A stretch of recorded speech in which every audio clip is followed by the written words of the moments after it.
नमस्कार, मी किशोरीज रेसिपी ह्या माझ्या चॅनलवर तुमचं अगदी मनपूर्वक स्वागत आहे।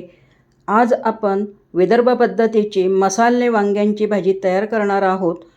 तसं पाहिलं तर मसाले वांगे अख्ख्या महाराष्ट्रभरच प्रत्येकजण आपापल्या पद्धतीने करत असतो, पण आजची ही माझ्या पद्धतीची मसाले वांग्यांची रेसिपी आहे आणि मी तीच तुमच्यासोबत शेअर करत आहे। त्यासाठी इथे मी 1 पाव वांगे घेतलेले आहेत। तर हे हिरवे वांगे आहेत आणि मसाला करण्यासाठी इथे मी 1 टोमॅटो, थोडे शेंगदाणे, ओल्या खोबऱ्याचा किस, आलं, लसूण, थोडा कढीपत्ता आणि कोथिंबीर घेतलेली आहे आणि हा मी कच्चाच मसाला ह्या भाजीसाठी वापरणार आहे।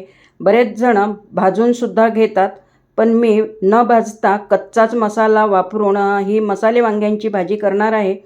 आणि इथे मी ह्या वांग्यांचे असे 4 काप करून घेत आहे, बघू शकता।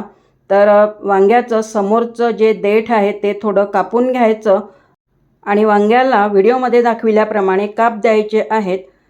मिक्सरच्या पॉटमध्ये घालून आता हा मी मसाला अगदी बारीक करून घेणार आहे, पाणी अजिबात वापरणार नाही आहे। छान अशी ह्या मसाल्याची पेस्ट तयार करून घेते। विदर्भामध्ये सुद्धा बरेच जण वेगवेगळ्या पद्धतीने मसाले वांगे तयार करत असतात, पण ही माझी स्वतःची रेसिपी आहे आणि मी माझ्याच पद्धतीने करून तुमच्यासोबत शेअर करत आहे। आणि ही मसाले वांग्यांची भाजी मी आज मातीच्या भांड्यामध्ये करत आहे, कारण मातीच्या भांड्यामध्ये जर कुठलीही भाजी कराल ना तर त्याची चव फारच वेगळी येते, म्हणजे खूप छान येते। तर मातीच्या भांड्यामध्ये मी 2 टेबलस्पून तेल घातलं। तेल गरम झाल्यानंतर त्यामध्ये बारीक चिरून घेतलेला कांदा लालसर होईपर्यंत परतून घेतला। मग मी जो मसाला तयार करून घेतलेला होता तो घालून तेल सुटेपर्यंत छान असा परतून घेतलेला आहे।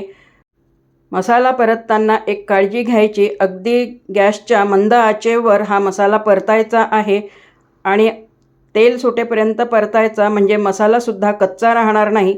आता ह्यामध्ये मी काही बेसिक मसाले घालत आहे। आवडीनुसार तिखट, हळद, धणे जिरे पावडर, काळा मसाला आणि चवीनुसार मीठ घातलं, थोडं पाणी घातलेलं आहे आणि आता हा मसालासुद्धा मी थोडा वेळ शिजवून घेत आहे। बघू शकता छान अशी ह्या मसाल्याला तर्री आलेली आहे। तेलाचा वापर मी फार केला नाही आहे, तरीसुद्धा ह्या भाजीला छान तेल सुटते। मसाला भाजून झाल्यानंतर त्यामध्ये आता वांगे घालून घेतले आहेत आणि ज्या फोडीच्या मी काप तयार केलेल्या होत्या तर त्यामध्ये अशा पद्धतीने मी थोडा मसालासुद्धा घालत आहे, त्यामुळे मसाला वांग्यांमध्ये आतपर्यंत शिरला जातो। 4 ते 5 मिनिटं अगदी मंद आचेवर हे वांगे मी आता परतून घेतलेले आहेत। त्यानंतर मग तुम्हाला कितपत ग्रेव्ही करायची आहे त्यानुसार थोडं पाणी घालून झाकण ठेवून पुन्हा 4 ते 5 मिनिटं अगदी मंद आचेवर ही भाजी शिजवून घ्यायची आहे। तर खूप छान अशी ही मसाले वांग्यांची भाजी तयार होते। वरून हिरवी कोथिंबीर घालायची, मस्त अशी ही मसाले वांग्यांची भाजी तयार झालेली आहे। विदर्भ स्पेशल मसाले वांगे, आणि तेही माझ्या पद्धतीने तयार केलेले। तुम्हाला ही रेसिपी कशी वाटलेली आहे मला कमेंटमध्ये नक्की सांगा आणि जर आवडली असेल तर लाईक, शेअर, सबस्क्राईब करायला विसरू नका। धन्यवाद।